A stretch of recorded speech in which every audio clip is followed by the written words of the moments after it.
वकील साहब, ऐसे डाइवोर्स पेपर्स तैयार करना कि एक बार जो रिश्ता टूटे तो 7 जन्म तक ना जुड़ पाए। डिवोर्स पेपर तो सेम ही होते हैं, 7 जन्मों तक की डील तो भगवान से करनी होगी। वकील साहब, मेरी बीवी मेरी माँ को परेशान करती थी, इसीलिए मैं उसे डिवोर्स देना चाहता हूँ। कब तक पेपर्स बन जाएंगे? 3 दिन। 3 दिनों में काम हो जाएगा। क्या कहा?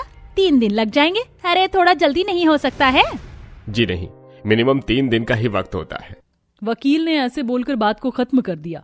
रेखा का बेटा अपनी पत्नी को डाइवोर्स दे रहा था। अपने ही बेटे का घर टूटने से आखिर रेखा इतनी खुश क्यों थी?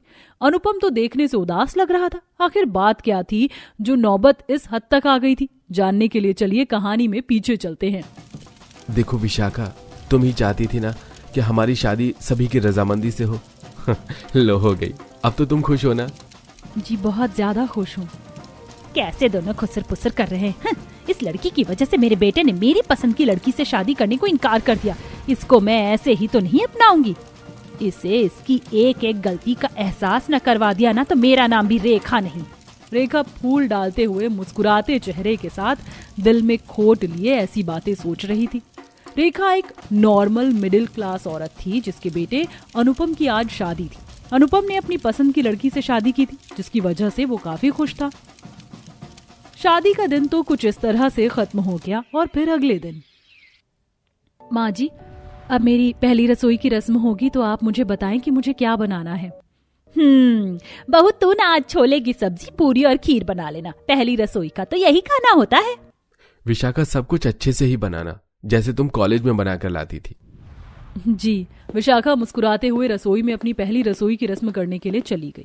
विशाखा अपने ससुराल में बहुत ज्यादा खुश थी, लेकिन शायद किस्मत को कुछ और ही मंजूर था। जब विशाखा खाना बनाकर प्लेटों में निकाल कर हटी तो वहां रेखा आ गई। खुशबू तो अच्छी है, इसका मतलब बहू के हाथों में दम तो है। लेकिन बस क्या करूँ, मुझे उसे अपनी बहू बनाना ही नहीं था, इसीलिए अब मुझे इसके बनाए खाने को बिगाड़ना पड़ेगा। रेखा ने ऐसे बोलकर एक प्लेट में बहुत सारी मिर्ची डाल दी और उसे ढककर रख दिया।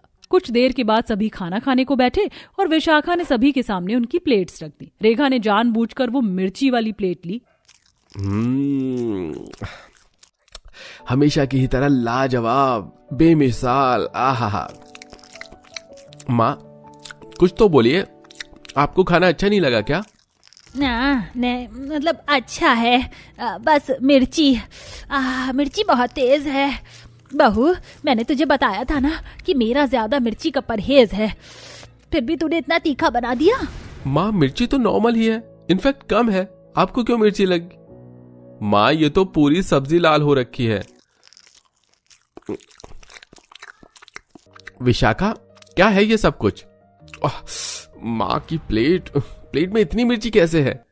क्या कहा? मिर्ची? लेकिन मैंने तो। रहने दे बहू, ऐसा तो नहीं होगा कि सारी हनिया की मिर्ची मेरी ही प्लेट में आ जाएंगी। लेकिन वैसे क्या ही कहूँ, आगे से ना करना। मैं ऐसी सास नहीं हूँ जो घर में पॉलिटिक्स खेलूं। पर विशाखा ने अपनी बात कहनी चाहिए, लेकिन अनुपम और रेखा दोनों ही वहां से चले गए। विशाखा को समझ नहीं आ रहा था कि आखिर उसकी सास की प्लेट में मिर्ची कैसे तेज हो गई थी। ऐसे ही एक दिन, माँ जी, खाना बिल्कुल तैयार है, आप कहें तो आपको ला दूं? नहीं, बिल्कुल भी मन नहीं। जी। रेखा ने विशाखा के पूछने पर खाना खाने से इनकार कर दिया, लेकिन उसी वक्त अनुपम ऑफिस से आ गया और मेरी तो किस्मत ही फूट गई भगवान। ना जाने इस तरह तो मैं कब तक इस दुनिया में रहूंगी। माँ, क्या बात है माँ? माँ, क्यों रो रही हो? अरे अनुपम बेटा, तू आ गया। क्यों रो रही हो माँ? कुछ नहीं बेटा। कुछ तो है, वरना आप ऐसे बेवजह क्यों रोओगी? चलो बताओ माँ। माँ जी, क्या बात है? अनुपम बेटा, वो मैं बहू से खाने को बोल रही थी। अब तू तो जानता ही कि मुझे भूख बर्दाश्त नहीं होती। ये है कि मुझे खाना देने से मना कर रही थी और कह रही थी कि पहले तुझे आने दूं, सब साथ में खाएंगे। खैर, इसकी बात भी गलत नहीं थी, मुझे ही काबू करना चाहिए था। रेखा ने ऐसे बोलकर खुद अच्छी बनते हुए माहौल को भड़का दिया और अनुपम भड़क कर बोला, ये क्या बात हुई विशाखा? अरे माँ को भूख लगी थी तो तुम्हें उन्हें खाना देना चाहिए था, तुम मेरा इंतजार कर लेती। माँ को क्यों इंतजार करवाया? लेकिन अनुपम जी, मैंने तो माँ से खुद पूछा था खाने को। लो कर लो बात। अरे बहू, अब तुम मुझे ही मेरे बेटे की नजरों में झूठा बनाना चाहती है। मेरी बच्ची, मैं तो तेरी ही साइड ले रही थी। लेकिन माँ। देखो विशाखा, मैं कुछ नहीं सुनना चाहता हूं। पहले वो पहली रसोई वाला इंसिडेंट और अब ये। तुम ऐसा मत करो मेरी माँ के साथ ऐसा, क्योंकि मेरी सबसे कीमती चीज मेरी माँ है। उन्हें सताओगी तो तुम्हें मेरा गुस्सा झेलना पड़ जाएगा। अनुपम ने आज भी विशाखा की एक नहीं सुनी और वो अपनी माँ को कमरे में लेकर चला गया। उसके बाद वो खुद ही रसोई में से उसके लिए खाना लेने गया। अनुपम जी लाइए, मैं दे देती हूँ। मैं ले लूंगा, तुम्हें देना ही था तो पहले दे देती। अनुपम आज बहुत ज्यादा गुस्से में था। उसने ऐसे ही विशाखा के ऊपर गुस्सा दिखाया और उसकी एक नहीं सुनी। रेखा बड़ी ही समझदारी से विशाखा को अपनी चालों में फंसा रही थी। ऐसे ही एक दिन रेखा ने विशाखा से गर्म पानी मांगा और जैसे ही विशाखा पानी लाई तो उसने जानबूझकर उसे अपने ऊपर गिरा लिया। माँ जी, क्या हुआ? हे भगवान! क्या कर रही हो विशाखा? कोई काम तो ढंग से किया करो। माँ उठो, ठंडा पानी डलवाओ।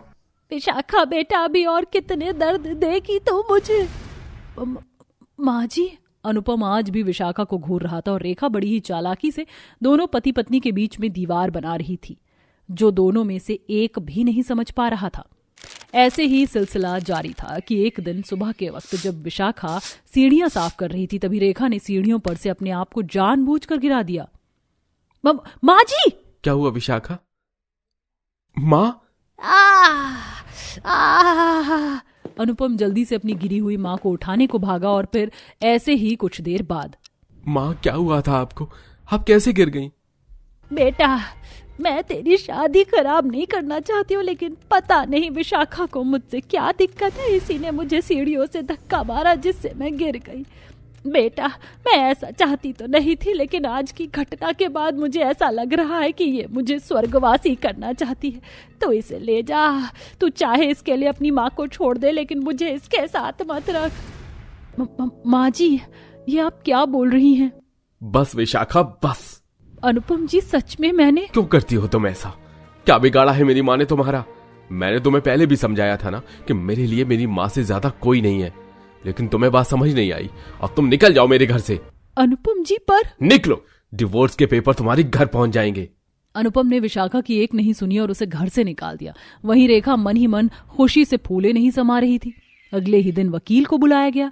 वकील साहब, ऐसे डाइवोर्स पेपर्स तैयार करना कि एक बार जो रिश्ता टूटे तो 7 जन्म तक ना जुड़ पाए। डिवोर्स पेपर्स तो सेम ही होते हैं। 7 जन्मों तक की डील तो भगवान से करनी होगी। वकील साहब, मेरी बीवी मेरी माँ को परेशान करती थी, इसलिए मैं उसे डिवोर्स देना चाहता हूँ। कब तक पेपर्स बन जाएंगे? 3 दिन। 3 दिनों में काम हो जाएगा। क्या कहा? 3 दिन लग जाएंगे? अरे थोड़ा जल्दी नहीं हो सकता है? जी नहीं, मिनिमम 3 दिन का ही वक्त होता है। वकील ने ऐसे ही उन्हें सब कुछ समझा दिया और फिर वो वहां से चला गया। रेखा मन ही मन तो बहुत खुश होती थी, लेकिन सामने से जाहिर नहीं करती थी। ऐसे ही सिलसिला जारी था और अब 3 दिन बीत चुके थे। आज डाइवोर्स पेपर्स अनुपम के हाथ में आ गए थे। वो उन्हें रेखा के कमरे में लेकर जा ही रहा था कि तभी। माँ किसी से बात कर रही हैं। अरे बस तुझे क्या ही बताऊं, मैंने तो ऐसी चाल खेली है कि अब वो लड़की कभी अनुपम के दिल पर नहीं चढ़ेगी। सीढ़ियों से गिरकर दर्द तो बहुत हुआ, लेकिन हड्डी टुटवाने से अगर वो लड़की मेरे बेटे की जिंदगी से चली जाएगी तो मुझे मंजूर है। माँ! रुक, अनुपम आ गया, मैं बाद में बात करती हूँ। मेरे बच्चे, बोल, ये क्या है? पेपर्स आ गए? मैं जानती हूँ कि ये तेरे लिए मुश्किल है, लेकिन क्यों किया माँ आपने ऐसा? क्यों खेला ये इतना बुरा खेल मेरी जिंदगी के साथ? क्या हुआ बेटा? ज्यादा भोली मत बनो माँ। मैं आप पर आवाज तो ऊंची नहीं करूंगा, लेकिन हाँ, एक काम जरूर करूंगा। अनुपम ऐसे बोलकर रेखा की आंखों के सामने डिवोर्स के पेपर्स फाड़ देता है। अनुपम, ये क्या किया तूने? वही जो सही था माँ, आपकी सच्चाई मेरे सामने है। आपने मेरी भोली सी पत्नी को फंसाया है, लेकिन अब और नहीं। मैं जा रहा हूँ विशाखा को लेने। पहले मैं उसे समझाता था, अब आपको समझाऊंगा। मेरे लिए विशाखा भी एक बड़ी जिम्मेदारी है, और अगर अब आपने कुछ भी किया तो मुझसे बुरा कोई नहीं होगा। अनुपम की बात सुनकर रेखा बस जमी हुई सी रह गई। अनुपम विशाखा को उसके मायके से लेकर आया और उसे वो सम्मान दिया जिसकी वो हकदार थी। अब पोल खुल जाने से रेखा भी सुधर गई थी और अब सब कुछ ठीक हो चुका था। उफ, इस कांच को भी अभी गिरना था। अभी तो मुझे बहुत सारा काम करना था। खून निकल रहा है। हे भगवान, शीतल तुमने क्या कर लिया? तुम्हारे पांव से तो खून निकल रहा है। जल्दी से यहाँ पर बैठो, मैं कांच निकाल देता हूँ। फिर राघव कांच निकालता है, इतने में मालिक आता है। अरे शीतल, तुम्हें लग गई?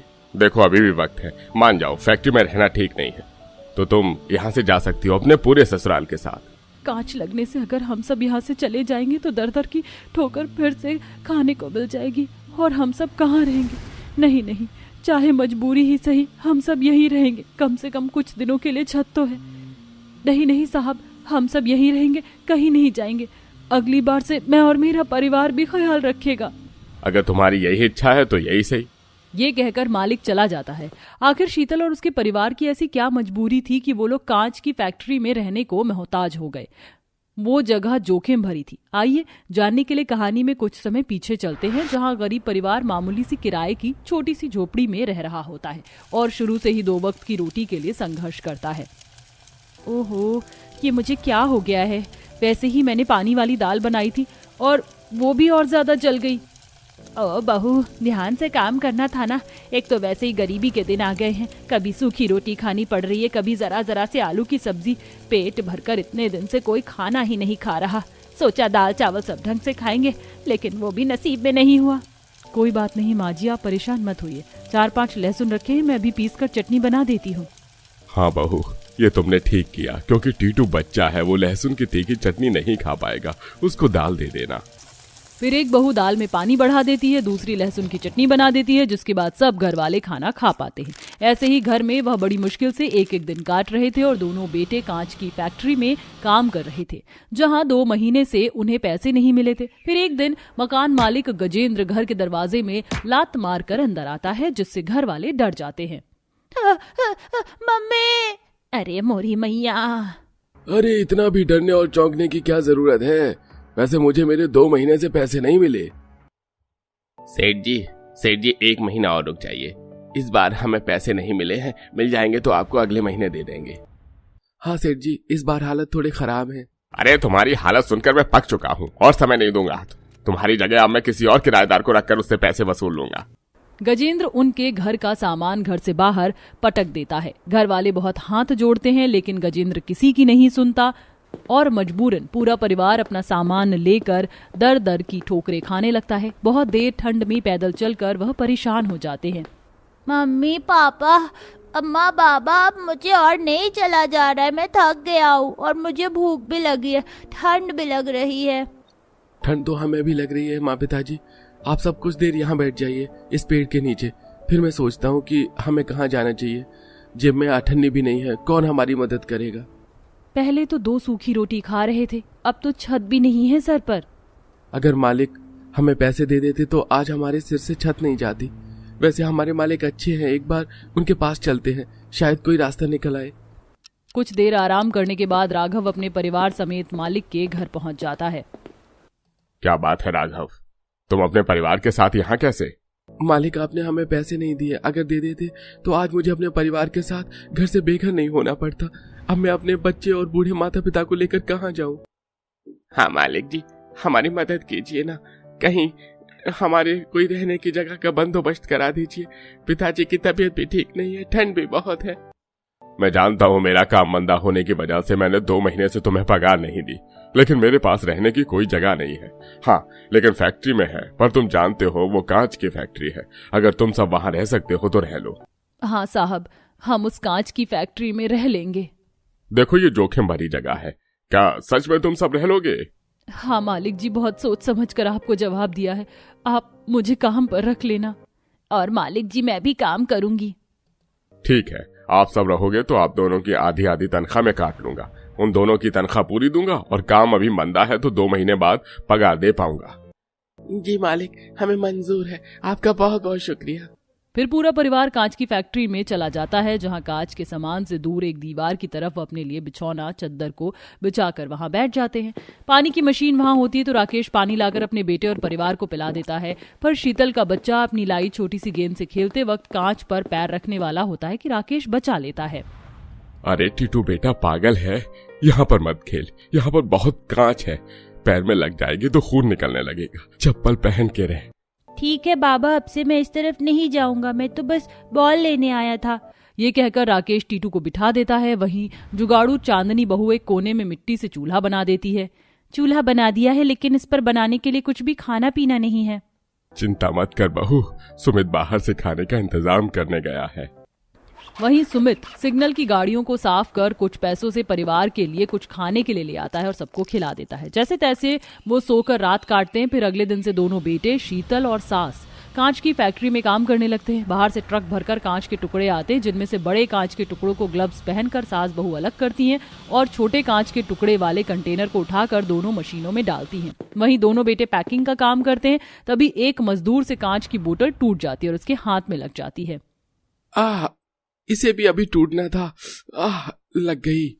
और ये बहुत बारीक कांच है, तुम साइड में बैठ जाओ माधव, मैं साफ कर देती हूँ। बहुत दर्द हो रहा है। अगर आज मैंने काम नहीं किया तो मालिक मेरी दिहाड़ी काट देंगे। माधव भाई चिंता मत करो, मैं तुम्हारा काम कर देता हूँ। तुम्हारे मालिक तुम्हारे साथ ऐसा कुछ नहीं करेंगे। अच्छे दिल का राघव माधव की मदद कर देता है। अपने काम के साथ उसका काम भी करता है और सारा माल ट्रक में लोड करवाता है। कुछ देर बाद चाय का टाइम हो जाता है तो सारे वर्कर चाय पीते हैं। दोबारा से शाम को चाय का टाइम आता है तो उसके साथ बिस्किट जो मिलते हैं वो पूरा परिवार टीटू को दे देता है और खुद खाली चाय पीते हैं। माँ जी, पापा जी और आप सभी मेरे बच्चे के लिए कितना सोचते हैं। आप भी थोड़े से बिस्कुट खा लेते। शीतल बहू, क्या टीटू तेरा ही बेटा है, हमारा पोता नहीं है? हम उसके लिए इतना नहीं कर सकते। वो बच्चा है, उसे भूख बर्दाश्त नहीं होगी, हम तो कैसे भी रह लेंगे। हाँ दीदी, आप ऐसा कुछ मत सोचिए, चाय पीकर भी काम चल जाएगा। शुक्रिया। अगले दिन माधव अपने घर से राघव के परिवार के लिए थोड़ा सा खाना लाकर उसे देता है। राघव, तुमने मेरी मदद की थी ना। मुझे पता चला तुम्हारा पूरा परिवार यहाँ कैसे मुश्किल में रह रहा है, इसलिए मैं सबके लिए खाना लाया हूँ। ये लो। शुक्रिया माधव, मेरी मुश्किल समझने के लिए। परिवार की मुश्किल में दिन गुजरते हैं। एक दिन शीतल कांच का कंटेनर उठाकर मशीन में डाल रही होती कि उसके पांव में कांच लग जाता है और मालिक यहां से छोड़ने की कहता है। इस प्रकार मजबूरन पूरा परिवार फैक्ट्री में रहने के लिए मोहताज हो जाता है। एक दिन वर्कर चूल्हा देखकर कच्चे दाल चावल लाकर दे देते हैं, जिससे वह लोग और बाकी के वर्कर भी खाना खा लेते हैं। अरे आप लोगों के कारण आज हमें भी ठंड में गर्मा गर्म खाना खाने को मिल गया, जबकि इसमें कोई तड़का नहीं है फिर भी। अरे मैं तो कहती हूँ हम थोड़ा बहुत रोज ऐसे ले आते हैं जिससे हम भी खाना खा लेंगे और इन सब का भी गुजारा चल जाएगा। ये बहुत अच्छी तरकीब है। अगर हम सब एक ही फैक्ट्री में रहते हैं तो एक परिवार ही हुआ ना, और परिवार के लिए इतना तो कर ही सकते हैं। हम सबकी परेशानी समझने के लिए आपका बहुत बहुत शुक्रिया। इस तरह फैक्ट्री में कांच पीसने से बनाने का काम भी चलता रहता है और फैक्ट्री के कर्मी फैक्ट्री में कुछ सब्जी मसाले और थोड़ा बहुत खाना ले आते हैं, जिससे गरीब परिवार उनके लिए खाना बनाता है और उनके भी खाने का इंतजाम हो जाता है। इसी में 2 महीने बीत जाते हैं, जिससे मालिक सबको उनकी इकट्ठी पगार देता है। शीतल, राघव, आप सबने मेरे कांच की फैक्ट्री में बहुत अच्छे से काम किया है, जिससे मेरी डिमांड बढ़ गई है। ये लीजिए पैसे आपके। अब आराम से इस जोखिम भरी कांच की फैक्ट्री से किसी अच्छी जगह पर रह सकते हो। शुक्रिया मालिक जी, आपने हमारे मुश्किल समय में बहुत साथ निभाया। फिर पूरा परिवार कांच की फैक्ट्री को छोड़कर एक अच्छी किराए की जगह लेकर रहने लगता है, जहां उन पर 35,000 रुपए होते हैं और वो घर का राशन भी अच्छे से ले आते हैं और ढंग से खाना पीना खाकर अपना खुशी खुशी रहते हैं।